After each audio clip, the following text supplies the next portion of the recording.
Hello, and welcome to World of Warbirds. I'm Brian Pierce. Hello, Warbirders. You might be asking, why is Brian doing a purely reconnaissance bird? Taking pictures? No bombs, rockets, guns, or dogfighting? Why bother? Firstly, she is simply gorgeous in a class above being simply attractive or hot. I'm talking like Grace Kelly kind of beautiful. The kind of good looks that gets women into trouble with jealous Greek goddesses. Also, she wasn't just hot, she was absolutely perfectly suited to her role of photo-reconnaissance, in the same way that her descendant, the Lockheed U-2, is. Lastly, she was the end of the line, one of the very last types of piston-banging aircraft technology that would use every trick that had been learned in the previous 30 years to squeeze every last bit of performance out of the art before being superseded by those annoying, screechy, stinky new kids on the block, jets. Okay, let's dive in. It's actually pretty shocking how much the concept of photo-reconnaissance was neglected in between the wars. Airborne reconnaissance had been pretty important during the First World War. Also, you'd think that even the bomber mafia and the bomber will always get through types would be interested in knowing how their bombers were actually doing. But let's be honest, photo-reconnaissance just isn't as sexy as fighters and bombers. And I guess everyone figured that existing types could be used. And of course they were. How many times on this channel have you heard me say, and there was a photography version with an installed camera, blah blah blah. But photo reconnaissance would always be an afterthought, until two circumstances made the need for a dedicated machine seem more dire. The first was the need for eyes above the Japanese homeland. The US AAF planned to bomb Japan into submission, so it needed information on targets and damage assessment after. The ranges involved in operating over the Pacific meant that the existing ad hoc fighters and bombers being used for photo reconnaissance were poorly suited to the US AAF's needs. It began to be felt that a dedicated photo reconnaissance aircraft with speed, range, and altitude capabilities beyond what was then available was needed. It also definitely did not hurt that the project had a proponent that was pretty close to, and had the ear of, the President of the United States. Colonel Elliott Roosevelt, the son of the President, was the commander of a Lockheed F-5 unit. The F-5 was one of those ad hoc photo recon aircraft, a P-38 Lightning modified to carry cameras. He thought that a dedicated design was a good idea, and even though technically a part of the chain of command, he could bypass that chain by simply writing a letter to dear old dad.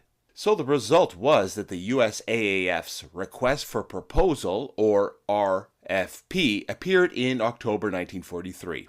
It was demanding to say the least, although one element of it seemed almost playful, the obsession with the number 4. It was looking for a new reconnaissance plane that was to have a top speed of 400 miles per hour, a range of 4,000 miles, and operate at 40,000 feet. 3 companies stepped up with proposals. Boeing was one, and they certainly had some experience with long-range aircraft. Another was Hughes. Yes, Howard Hughes' company. And the last one was Republic. Republic was not an obvious choice. They were pretty much a one-trick pony. At the time, Republic was churning out P-47s like toasters, and the government was buying all that they could make. But the company's leaders had memories of the lean pre-war times when the company had gone bankrupt. So yes, of course they were interested in building this fancy photo reconnaissance aircraft, but it also gave them a potential lifeline for the future. They could use the government contract to build the photo plane, and then use that same basic airframe to build a post-war commercial airliner. With that, they might have a fighting chance against the other companies and their airliners. Douglas DC-4, Lockheed's Constellation, Boeing's Stratocruiser, and Martin's 202. All 3 companies would get contracts to build prototypes.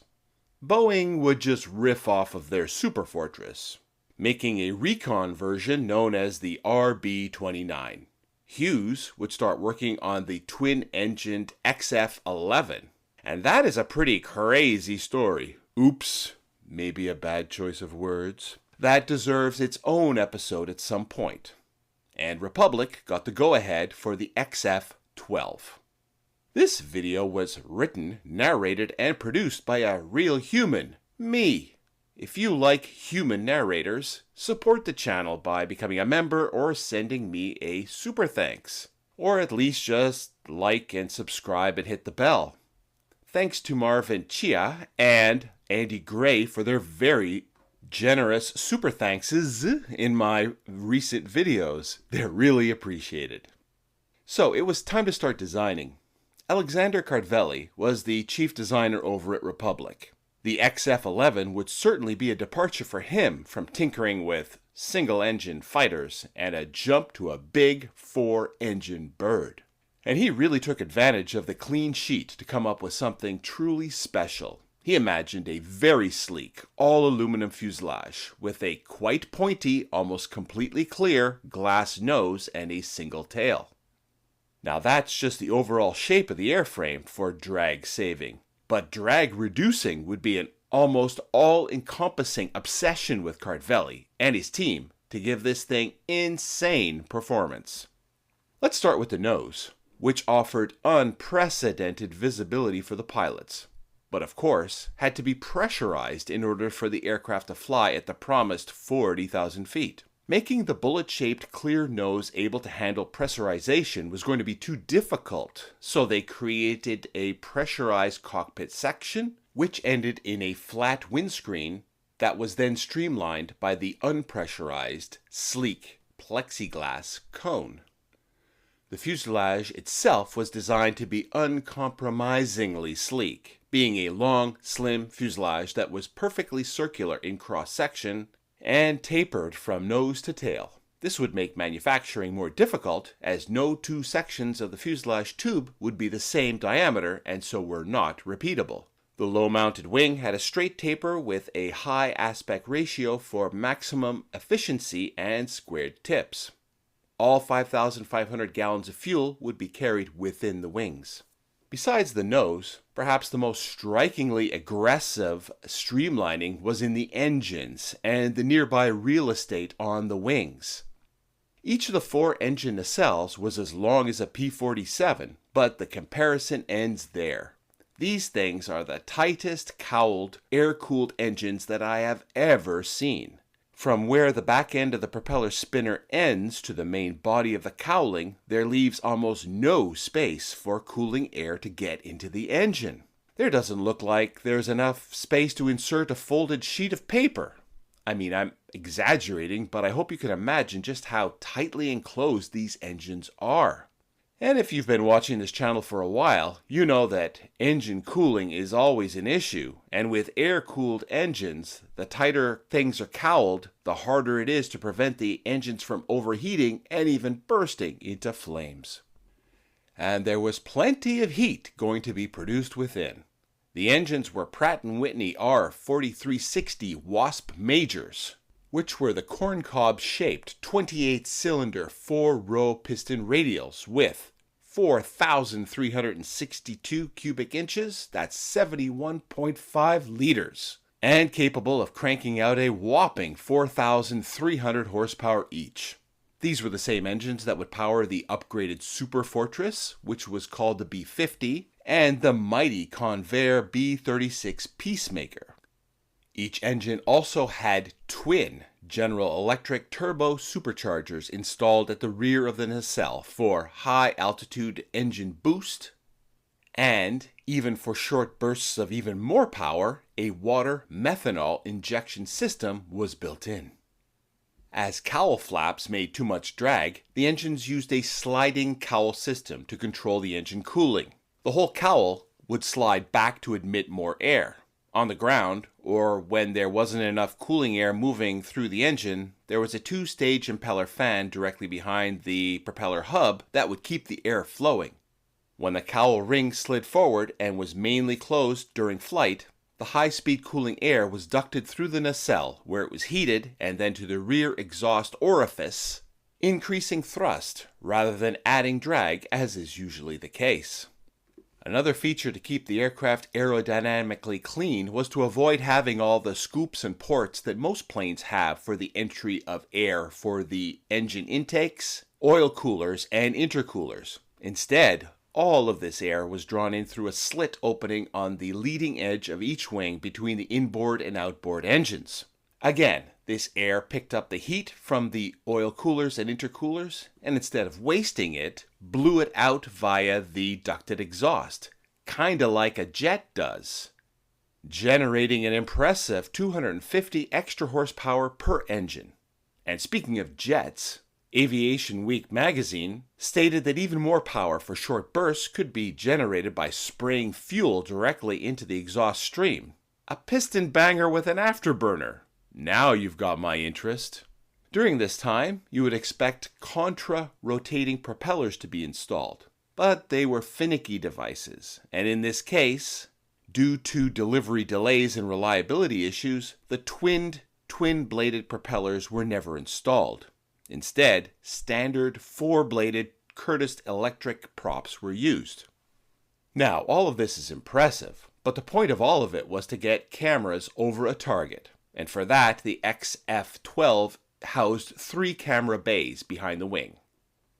For night operations, the aircraft featured a ventral compartment, kind of like a bomb bay, capable of carrying 18 high-intensity photographic flash bombs, which were released over the target area to illuminate for picture taking. All camera bays used electrically powered inward retracting doors to reduce aerodynamic drag, and the camera lenses were also electrically heated to prevent getting frosted up at altitude. Now remember how I said that the concept behind the XF-12 was to photograph targets in Japan. Those flights could be 14 hours long. Wouldn't it be a time saver if the photos could be developed during the long ride back? Well, they could.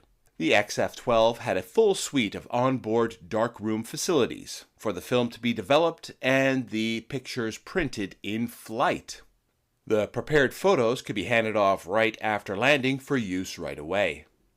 2 prototypes were built, and the first one made its maiden flight on February 4, 1946.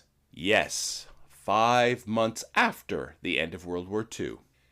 It was Lowry L. Babram, the test pilot who had first taken the P-47 up 5 years earlier, who first flew the successful 45-minute flight. The airplane reportedly handled well and met all the requested high speed and altitude requirements it was designed to meet. But unfortunately for the XF-12, its main raison d'etre had already passed. But half-hearted testing continued. I'm not even sure how many test flights were done, but the first prototype was badly damaged on the 11th of July 1947 when the right main gear broke off at the engine nacelle during maximum landing weight tests. The wounded bird bounced and clawed back into the air where fuel was burned off to lighten up the aircraft and reduce the risk of fire in what was going to be a crash landing. The pilot did his best, landed on the other 2 gear, keeping the bad side up as long as possible, but the aircraft suffered heavy damage, including the wing spar being cracked and the engines and props needing replacement. Unlike the damaged first prototype, the second was kitted out with all the planned photographic equipment. On September 1st, 1948, it took off on a mission that demonstrated its capabilities as a high-speed military reconnaissance plane. During the mission, which was dubbed Operation Birdseye, the XR-12 flew a non-stop transcontinental flight in which it would map a 490-mile wide section of the United States. This was a reconnaissance on a scale never before attempted, possibly only because of the Rainbow's advanced onboard equipment. The XR-12 flew at a constant 40,000 feet, averaging 375 miles per hour for the 2,700-mile, 6-hour, and 35-minute flight. The photographic results were sensational, and the airplane performed perfectly. Unfortunately, it was all for naught, as the program had already been cancelled. The photo-reconnaissance version of the Boeing B-50, called the RB-50, would perform whatever reconnaissance might be required. I hadn't mentioned the other name of the aircraft until just now. It now occurs to me that its naming was a hopeful but ultimately sad story. Republic's claim to fame at this point was the Thunderbolt, a stormy name steeped in violence and destruction from the air. The Rainbow was to be a transition. The hope was to transform her into a beautiful and comfortable airliner. The Rainbow was to lead to a peacetime pot of gold for the Republic Company as wartime military contracts dried up. The airliner version would be lengthened to 98 feet 9 inches, and a more conventional nose would be swapped in and fuel capacity would be increased. It would carry a crew of 7, and the pressurized, air-conditioned, luxurious cabin would carry 46 passengers above bad weather at 435 miles per hour. They could tuck into hot meals cooked in the electric galley and have a cocktail in the in-flight lounge. Although there was interest, the Lockheed Constellation and the Douglas DC-6 were already well established, and a surge of surplus military transports, such as the Douglas C-54 Skymaster, made investing in a new airliner without a military contract to help pay the bills prohibitive. The entire program was cancelled. And what happened to the 2 prototypes? Can they be seen somewhere? Well, after completing its celebrated Operation Birdseye mapping flight in 1948, the second XF-12 was returning to base after a photographic test flight on the 7th of November 1948 when the number 2 engine exploded, causing violent buffeting and a loss of control. The crew was ordered to bail out. 5 of 7 survived, but 2 were killed, and the aircraft crashed. The first prototype had been damaged in July 1947, but Republic repaired it and returned it to testing. After the second prototype was lost, and the program was effectively cancelled, flight testing wound down, and she was retired in June 1952. Retired is a rather gentle term for what actually happened. She was destroyed as a target at the Aberdeen Proving Ground in Maryland and scrapped. Not a beautiful end for such a beautiful bird. And now she only exists in images, and now hopefully in your memory. If you enjoyed this video, please do your part, become a member of the channel, or drop me a super thanks, or at least just like and subscribe and hit the bell. It's really appreciated. Until next time.